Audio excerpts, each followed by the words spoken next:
우리 하나님 말씀 보겠습니다. 하나님 말씀은 신약성경 에베소서 1장 3절에서 6절까지 말씀입니다. 에베소서 1장 3절에서 6절까지 우리 세번역 성경으로 다 함께 봉독하겠습니다. 우리 주 예수 그리스도의 아버지이신 하나님을 찬양합시다. 하나님께서는 그리스도 안에서 하늘에 속한 온갖 신령한 복을 우리에게 주셨습니다. 하나님은 세상 창조 전에 그리스도 안에서 우리를 택하시고 사랑해 주셔서 하나님 앞에서 거룩하고 흠이 없는 사람이 되게 하셨습니다. 하나님은 하나님의 기뻐하시는 뜻을 따라 예수 그리스도를 통하여 우리를 하나님의 자녀로 삼으시기로 예정하신 것입니다. 그래서 하나님이 하나님의 사랑하시는 아들 안에서 우리에게 거저 주신 하나님의 영광스러운 은혜를 찬미하게 하셨습니다. 아멘. 아멘. 사랑하는 성도 여러분, 이제 막 우리가 함께 읽은 이 성경 말씀을 읽으시면서 나는 정말 대박난 사람이구나, 이런 생각이 드셨는지요? 여러분, 대박이라고 하는 이 말을 다른 말로 바꾸면 복되다라고 할 수 있습니다. 복되다라고 하는 말은 복을 받아서 만족스럽고 즐겁다라고 하는 의미거든요. 사실 사도 바울은요, 우리가 읽은 이 말씀을 통해서 자기 자신이 엄청나게 복된 사람이라고 고백하고 있습니다. 3절이 그 이야기입니다. 우리 주 예수 그리스도의 하나님 아버지를 찬양합시다. 하나님께서는 그리스도 안에서 하늘에 속한 온갖 신령한 복을 우리에게 주셨습니다. 아멘. 여러분 보십시오. 사도 바울은요, 에베소 교회 성도들에게 우리 주 예수 그리스도의 아버지 하나님을 찬양하자고 이야기합니다. 이렇게 찬양하자고 하는 이유가 뭐냐 하면, 하나님께서 그리스도 예수 안에서 하늘에 속한 신령한 모든 복을 주셨기 때문이라고 밝힙니다. 한마디로 하나님 덕분에 엄청나게 복된 사람이 되었다는 말입니다. 그러니 하나님 아버지를 찬양하는 게 마땅하다고 외치고 있는 거죠. 그렇다면 여러분, 도대체 어떤 복을 받았기에 하나님 아버지를 이토록 찬양하자고 이야기하는 것일까요? 우리가 읽었던 4절에서부터 6절까지 말씀을 보면 그 이유를 단번에 알 수 있답니다. 하나님은 세상 창조 전에 그리스도 안에서 우리를 택하시고 사랑해 주셔서 하나님 앞에서 거룩하고 흠이 없는 사람이 되게 하셨습니다. 하나님은 하나님의 기뻐하시는 뜻을 따라 예수 그리스도를 통하여 우리를 하나님의 자녀로 삼으시기로 예정하신 것입니다. 그래서 하나님이 하나님의 사랑하시는 아들 안에서 우리에게 거저 주신 하나님의 영광스러운 은혜를 찬미하게 하셨습니다. 아멘. 여러분, 매우 많은 단어들을 사용하면서 우리들이 하나님께 받은 복을 매우 길게 설명하고 있습니다. 하지만 그 복의 핵심은 매우 간단해요. 그 핵심이 뭐냐 하면, 하나님께서 저와 여러분을 하나님의 가족이 되게 해주셨다는 거예요. 이게 핵심이에요. 5절에 예수 그리스도를 통하여 우리를 하나님의 자녀로 삼으시기로 예정하신 것, 이게 바로 그 이야기입니다. 여기서 자녀라고 하는 말은요, 직역하면 양자입니다. 양자. 그러니까 우리들을 하나님의 자녀로 입양해 주셨다는 말이거든요. 저와 여러분을 하나님의 아들로, 하나님의 딸로 입양해 주셔서 하나님의 가족으로 받아들여 주셨다, 그 이야기인 거예요. 그래서 사도 바울은 자신이 매우 복된 사람이라고, 자신은 대박난 사람이라고 고백했던 것입니다. 사랑하는 성도 여러분, 저와 여러분 모두 사도 바울처럼 그리스도 예수 안에서 하나님의 자녀로 입양되어서 하나님의 가족이 되었습니다. 그런데 하나님의 자녀가 되었다는 것 때문에 내 가슴 깊은 곳에서 대박이라고 고백하고 있느냐 하는 거예요.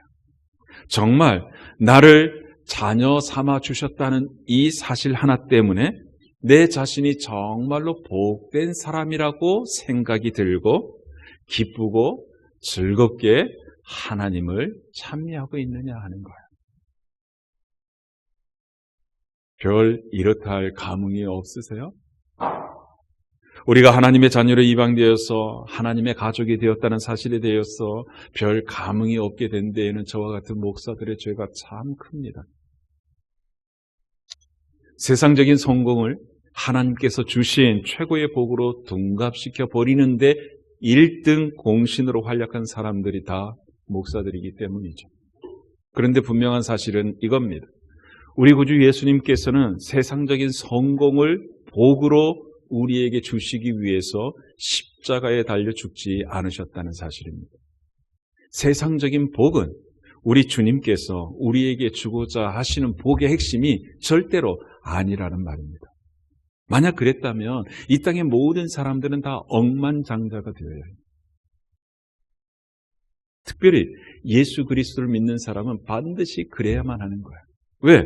예수님께서 그것 때문에 십자가에 달려 죽으셨고 그렇게 죽으신 예수님이 창조주 하나님이시기 때문이죠. 그리고 세상적인 성공의 복을 얻지 못한 신자는 예수 그리스도를 제대로 믿지 않는 사람이 되고 마는 거예요.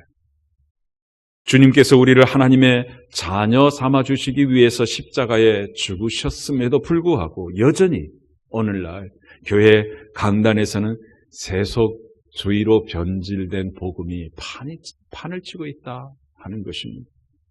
그래서 교인들의 눈이 어두워지고 마음이 어두워지고 말았습니다. 교만한 사람이 복이 있고 악한 사람이 성공한다. 하나님께 도전하는 사람도 화를 면한다고 투덜거렸던 말라기 시대의 사람들처럼 오늘날 신자들도 세상적인 성공만을 추구하려는 경향이 가득해졌다 하는 것이죠. 그래서 하나님의 자녀가 되었다는 말에 별 감흥이 없습니다. 복된 사람이라고 여기지도 않습니다. 오히려 세상에서 지멋대로 살아가는 사람들을 부러워합니다. 여러분, 어긋났어도 이렇게 어긋날 수가 없습니다. 사랑하는 성도 여러분, 오늘 이 시간 꼭 기억해야 할 것은요, 하나님께서 정말 우리에게 주고자 하시는 복은 세상에서 성공하는 것이 아니에요. 부자가 되는 게 아닙니다. 우리 하나님께서 우리에게 주고자 하시는 진짜 선물은, 정말 큰 복은 우리를 하나님의 가족으로 받아주시는 거예요. 창조주 하나님을 아빠라고 부르며 창조주 하나님의 모든 것을 누리며 영원토록 하나님께서 지혜롭게 하시는 새하늘 새 땅에서 살 수 있는 하나님의 자녀로 삼아주시는 것, 이것이 하나님이 우리에게 주신 최고의 복인 거예요. 영원토록 하나님의 가족으로서 하나님이 주시는 모든 것을 풍성히 누리며 살 수 있도록 해주신 것이죠. 여러분, 이게 우리에게 주신 복. 이걸 누리며 사는 자가 되기를 하나님은 원하시는 것입니다. 아멘이 없으신 거 보니까 아직까지도 하나님의 자녀가 됐다는 것이 복된 것이라고 별 감흥이 없으신 것 같습니다. 근데 그렇게 된 데에는 아마 두 가지 큰 이유가 있을 것입니다. 첫째는, 이게 가장 큰 이유일 터인데, 내가 하나님의 자녀로 입양되기 전까지 내가 어떤 처지에 있었는지를 모르기 때문입니다. 여러분, 우리가 하나님의 자녀로 입양되기 전에 어떤 상태였는지 에베소서 2장이 우리에게 잘 설명해 주고 있습니다. 여러분, 에베소서 2장 펼쳐서 1절 말씀 우리 같이 한번 읽어봅시다. 1절 함께 보겠습니다. 여러분도 전에는 허물과 죄로 죽었던 사람들입니다. 아멘. 보십시오. 에베소서 2장 1절은요, 저와 여러분을 향해 가지고 허물과 죄로 죽었던 사람이라고 이야기합니다. 여러분, 이것이 하나님의 자녀로 입양되기 전 우리의 처지였습니다. 그런데 참 이상하죠? 이렇게 버젓이 살아있는데 우리 보고 죽었었다고 이야기합니다. 여러분, 이게 무슨 이야기일까요? 여러분, 이것을 제대로 알려고 하면 구약성경 창세기 2장 3장으로 거슬러 올라가야 합니다. 즉, 하나님께서 에덴 동산을 지으신 그 시대로 돌아가 봐야 하는 거예요. 하나님께서 에덴 동산을 지으시고 아담을 거기에서 살게 하셨습니다. 그러면서 하셨던 말씀이 있습니다. 그게 창세기 2장 16절 17절입니다. 주 하나님이 사람에게 명하셨다. 동산에 있는 모든 나무의 열매는 내가 먹고 싶은 대로 먹어라. 그러나 선과 악을 알게 하는 나무의 열매만은 먹어서는 안 된다. 함께 보죠. 그것을 먹는 날에는 너는 반드시 죽는다. 아멘. 아담과 하와는요, 이 명령에 순종하며 살아갑니다. 서로에게 돕는 배필로 주신 아담과 하와는 그렇게 서로 사랑하며 에덴 동산에서 하나님이 주신 모든 것을 풍성히 누리며 즐겁고 행복한 삶을 살고 있었습니다. 생명나무의 열매를 따먹으며 영생을 누리고 있었기 때문에 얼마나 긴 세월 동안 그들이 그렇게 살았는지 알 수는 없습니다만, 그렇게 살던 어느 날 사단이 이들을 찾아와 유혹합니다. 하나님이 하지 말라고 명하신 것을 범하도록 부추깁니다. 그게 창세기 3장 4절과 5절입니다. 우리 같이 한 번만 읽어보시죠. 함께 읽겠습니다. 뱀이 여자에게 말하였다. 너희는 절대로 죽지 않는다. 하나님은 너희가 그 나무의 열매를 먹으면 너희의 눈이 밝아지고 하나님처럼 되어서 선과 악을 알게 된다는 것을 아시고 그렇게 말씀하신 것이다. 아멘. 여러분 보십시오. 하나님은 분명히 그것을 먹는 날에는 너는 반드시 죽는다 그러셨습니다. 하지만 뱀은요, 뭐라고 이야기해요? 너희는 절대로 죽지 않아 그래요.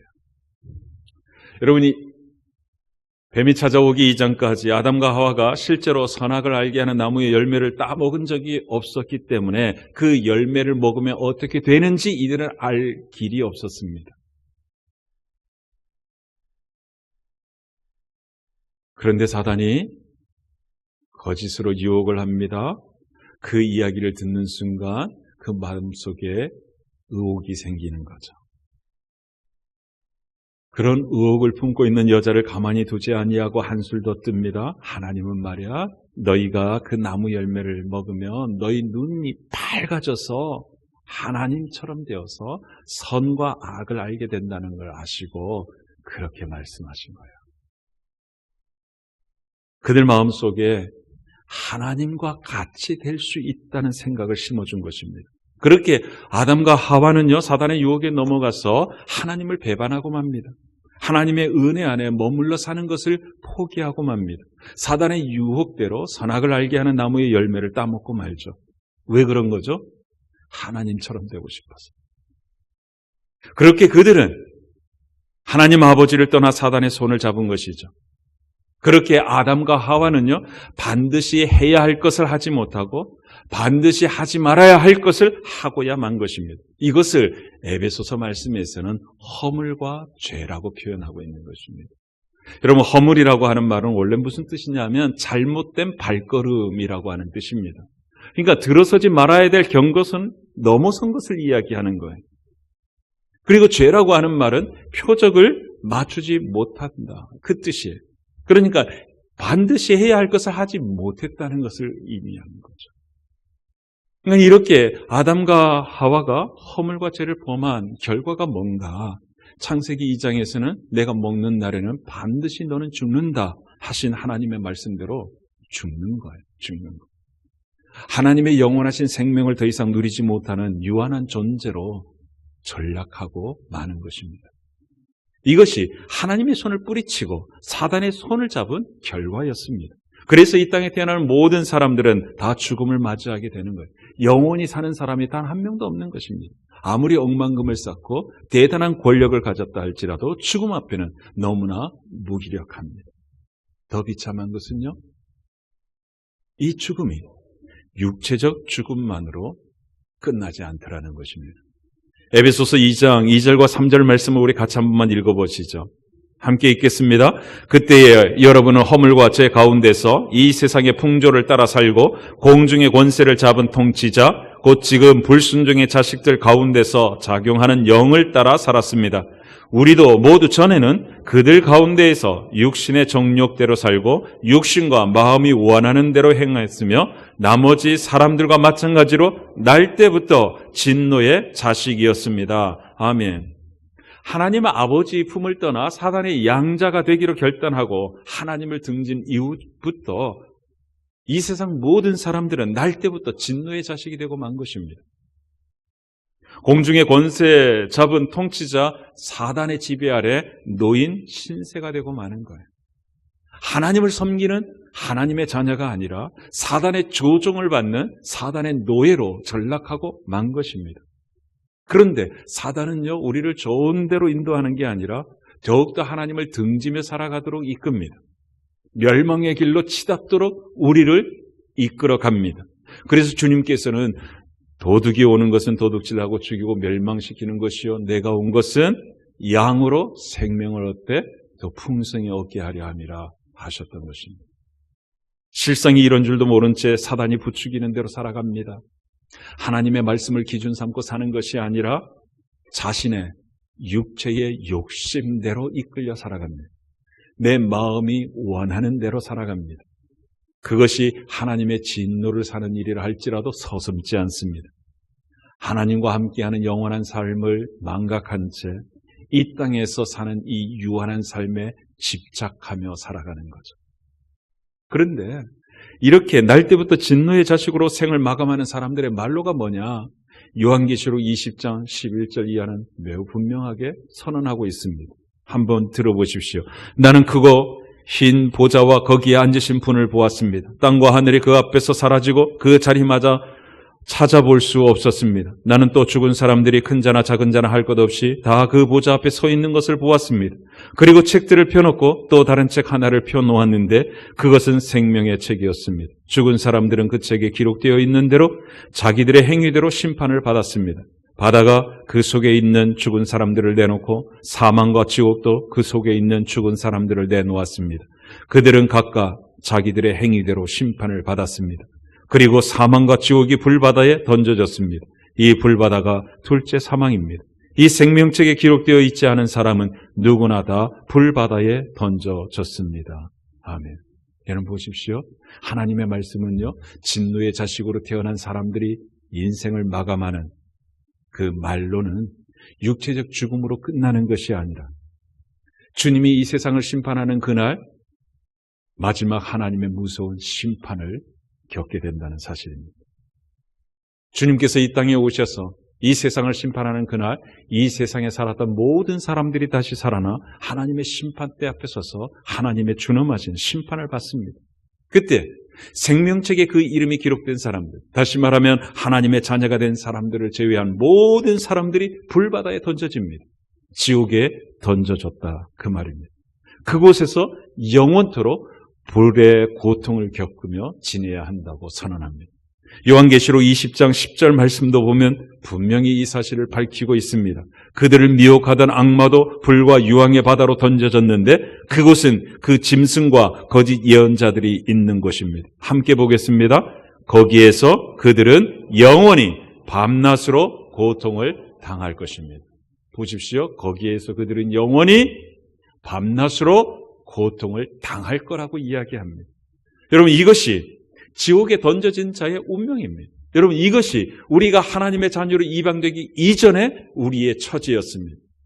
이렇게 비참하고 이렇게 두렵고 무서운 우리의 옛 처지를 제대로 알지 못하기 때문에 우리가 하나님의 자녀로 입양된 것이 얼마나 놀라운 복인지를 실감하지 못하는 것입니다. 사랑하는 성도 여러분,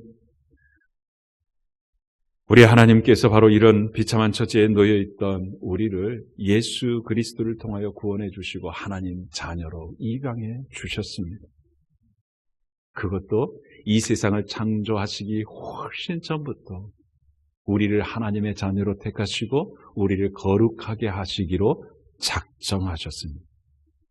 그것을 마저 못해서 하신 것이 아니라 매우 기뻐하며 하셨습니다. 여러분, 이것이 우리가 받은 구원의 은혜입니다. 우리는 마지 못해서 사랑하는 하나님의 자녀가 아니라 우리를 사랑하시되 끝까지 사랑하시는 그 사랑을 입은 하나님의 자녀라는 것입니다. 그러니 여러분, 이제 우리가 얼마나 복 있는 사람인지 아시겠죠? 그래서 사도 바울은 이 사실을 기억하니까 우리 주 예수 그리스도의 하나님 아버지를 찬양합시다라고 외쳤던 것입니다. 그리고 우리가 얼마나 복된 사람인지 실감나지 않는 두 번째 이유는요, 하나님의 자녀가 되었다는 것이 무엇을 의미하는지 잘 모르기 때문입니다. 여러분, 하나님의 자녀가 되었다는 것은 어떤 걸 의미하는지 아세요? 하나님의 자녀가 되었다는 말은요, 날 때부터 진노의 자식에게 주어지는 지옥의 형벌에서 구원받았다는 것을 의미하는 것입니다. 내가 하나님의 자녀로 입양되었기 때문에 마지막 날 그 무섭고 두려운 심판을 받지 않게 되었다는 말인 것이죠. 여러분, 이것을 우리 주님께서 직접 확인해 주셨습니다. 요한복음 5장 24절인데요. 우리 같이 한번 읽어보시죠. 내가 진정으로 너희에게 말한다. 내 말을 듣고 또 나를 보내신 분을 믿는 사람은 영원한 생명을 가지고 있고 심판을 받지 않는다. 그는 죽음에서 생명으로 옮겨갔다. 아멘. 여러분, 이게 하나님의 자녀가 되었다는 말의 진짜 의미입니다. 내가 하나님의 자녀가 되었다는 말은 내가 하나님의 심판을 받아 지옥으로 떨어지는 형벌을 받는 존재가 되지 않았다는 것을 의미하는 것입니다. 여러분, 이것이 하나님의 자녀가 되었다는 첫 번째 의미예요. 여러분, 이 의미를 제대로 아는 신자는요, 죽음을 두려워하지 않습니다. 왜? 그 죽는 게 끝이 아님을 알기 때문이죠. 내가 하나님의 자녀로 입양되었기 때문에, 내가 하나님의 자녀가 되었기 때문에 죽음의 문을 통과하는 순간 천국에서 하나님 아버지 품에서 눈을 뜰 것을 믿기 때문이죠. 그 사실을 확인하는 자마다 나는 참 복 있는 사람이구나, 그렇게 주님 앞에 고백할 수밖에 없는 거죠. 오늘 이 복된 고백을 하나님 앞에 온전히 들을 수 있게 되기를 주의 이름으로 축복합니다. 그리고 하나님의 자녀가 되었다는 두 번째 의미는요, 하나님을 아버지라 부를 수 있게 되었다는 거예요. 갈라디아서 4장 6절은 이렇게 선언합니다. 그런데 여러분은 자녀이므로 하나님께서 그 아들의 영을 우리 마음에 보내주셔서 우리가 하나님을 함께 읽겠습니다. 아빠, 아버지라고 부를 수 있게 하셨습니다. 아멘. 여러분, 하나님께서 저와 여러분을 하나님의 양자로 삼아주셨기 때문에 우리는 하나님을 향하여 아빠, 아버지라 당당히 부를 수 있게 되었다는 말입니다. 결국 하나님의 자녀가 되었다는 말은요, 이 천지 만물을 창조하신 창조주 하나님이 우리의 아빠라는 이 이야기인 거예요. 우리가 하나님의 자녀이기 때문에 우주 만물을 창조하신 하나님 아버지의 돌보심을 받는 복된 존재가 되었다는 말이기도 합니다. 어려운 일을 겪을 때마다 아빠라고 부르며 하나님 품에 안겨서 하나님의 보호하심과 하나님의 돌보심을 받을 수 있는 존재가 되었다는 말인 거죠.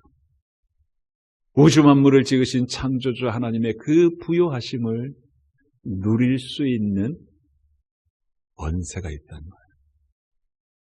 그래서 하나님의 자녀가 되었다는 말은 하나님의 상속자가 되었다는 말이기도 하는 것입니다. 그래서 주님께서는 이걸 누리라고 이야기하는 거예요. 아빠, 아버지이신 하나님의 돌보심을 기도를 통하여 누리라고 이야기하는 거예요. 여러분, 마태복음 7장 11절 말씀 우리 같이 한 번만 읽어봅시다. 마태복음 7장 11절 함께 읽습니다. 너희가 악해도 너희 자녀에게 좋은 것을 줄 알거든 하물며 하늘에 계신 너희 아버지께서 구하는 사람에게 좋은 것을 주지 아니하시겠느냐. 아멘. 한 번만 더 읽어볼까요? 너희가 악해도 너희 자녀에게 좋은 것을 줄 알거든 하물며 하늘에 계신 너희 아버지께서 구하는 사람에게 좋은 것을 주지 아니하시겠느냐. 아멘. 뭐 하라는 말씀인지 아셨죠? 뭐 하라는 거예요? 기도하라는 거예요. 기도하라는 거예요. 누구에게? 하늘 아버지에게. 구하라 그러면 너에게 주실 것이요, 찾으라 그러면 찾아낼 것이요, 문을 두드리라 그리하면 너희에게 열릴 것이라고 말씀하시는 것입니다. 모든 일에 무슨 일이든 하늘 아버지께 기도하기만 하면 구하는 자녀에게 좋은 것을 주시는 하늘 아버지를 체험하게 될 거라는 말씀인 것입니다. 그러니까 기도한다는 것은 하나님을 향하여 아빠, 아버지라고 부를 수 있는 하나님의 자녀들만이 갖는 특권임을 알 수 있는 것입니다. 그러니 이 절대 특권인 기도를 날마다 풍성히 사용할 줄 아는 하나님의 자녀들이 되기를 주의 이름으로 축복합니다. 여러분 어떻습니까? 점점 더 하나님께서 나를 우리를 하나님의 자녀 삼아 주셨다는 사실이 복되다고 느껴지시죠? 하나님의 자녀가 된 것이 그렇게 복되다는 사실을 느껴지고 깨달았으면 반드시 해야 할 것 하나 있습니다.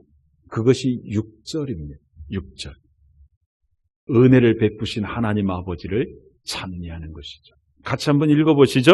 그래서 하나님이 하나님의 사랑하시는 아들 안에서 우리에게 거저 주신 하나님의 영광스러운 은혜를 찬미하게 하셨습니다. 아멘. 여러분 보십시오. 우리에게 아무 대가 없이 거저 하늘 아버지의 은혜를 주신 이유, 목적이 뭐라고 말씀합니까? 영광스러운 하나님의 은혜를 찬미하게 하기 위함이라고 이야기해요. 하나님의 자녀가 되는 영광스러운 은혜를 베풀어 주신 하나님을 찬양하라는 이야기인 것입니다. 하나님의 복된 자녀가 되었으면 하나님을 참되게 예배하는 예배자가 되어야 한다고 하시는 말씀인 거예요. 하나님께서는 구원의 은혜를 입은 하나님의 자녀가 된 성도들에게 하나님을 참되게 예배하라고 말씀하시는 거예요. 여러분 주님께서 이 사실을 이야기하셨어요.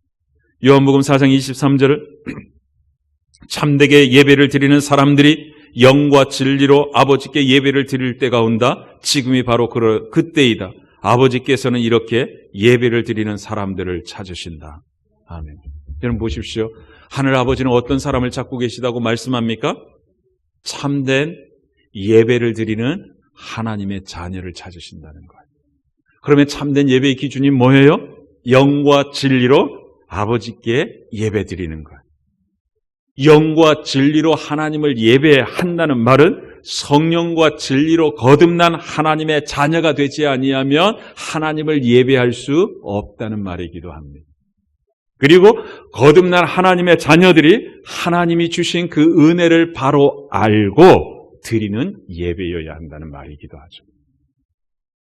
그냥 습관적으로 주일이 되면 예배당에 나와서 예배 자리에 앉아 있는 게 아니라 하나님께서 예수 그리스도 안에서 우리에게 주신 그 구원의 은혜, 하늘에 속한 신령한 복이 무엇인지 알기 때문에 그 은혜를 베푸신 하나님, 그 하나님께 경배 드리는 것, 이게 예배라는 말입니다.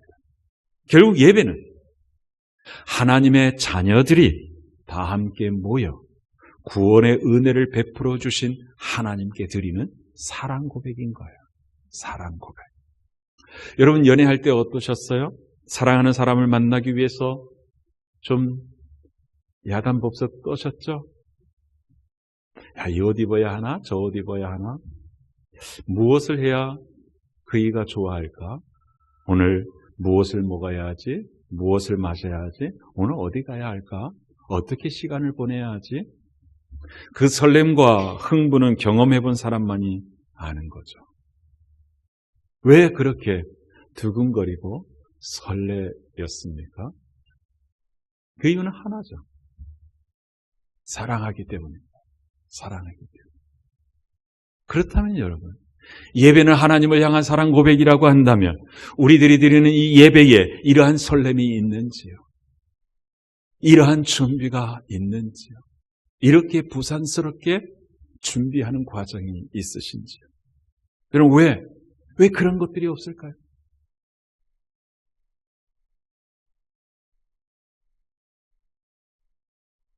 우리들의 사랑에 문제가 생겼기 때문인 거죠. 우리가 주의를 기억하고 구별하여 지키지 못하는 이유는 하나님을 향한 나의 사랑에 문제가 생겼기 때문입니다. 세상에서 살아가는 삶이 주님께 드리는 사랑 고백이 되지 못하는 이유 역시 하나님을 향한 내 사랑에 문제가 생겼기 때문입니다. 나의 죄를 눈보다 희게 씻어주시고 나를 의롭다 해주시고 나를 영광스러운 하나님의 자녀 삼아주셔서 나를 자녀 삼으신 것을 부끄러워하지 아니하시고 하나님 아버지께서 새롭게 하시는 새하늘 새 땅에서 살아갈 수 있도록 은혜 베풀어 주신 그 하나님을 향한 나의 사랑, 이게 문제가 된 거예요. 그런 사랑을 베풀어 주신 하나님을 잊어버리는 거예요. 그럼 어떻게 해야 회복할 수 있을까요? 간단해요. 매일 내게 베푸신 하나님의 사랑과 은혜를 기억해내는 것입니다. 하나님을 묵상하는 것입니다. 호세아 선지자의 말씀대로 한다면 하나님을 힘써 알아가는 것입니다. 주일 예배를 통해서 하나님을 알아가고 삶 공부를 통하여 하나님을 알아가고 목장 모임을 통하여 하나님의 자녀들에게 역사하시는 하나님의 은혜와 사랑을 알아가는 것입니다. 그러면 예배가 회복되는 것입니다. 하나님을 향한 사랑이 회복되어지고 하나님을 향한 사랑이 점점 더 깊어지는 것입니다.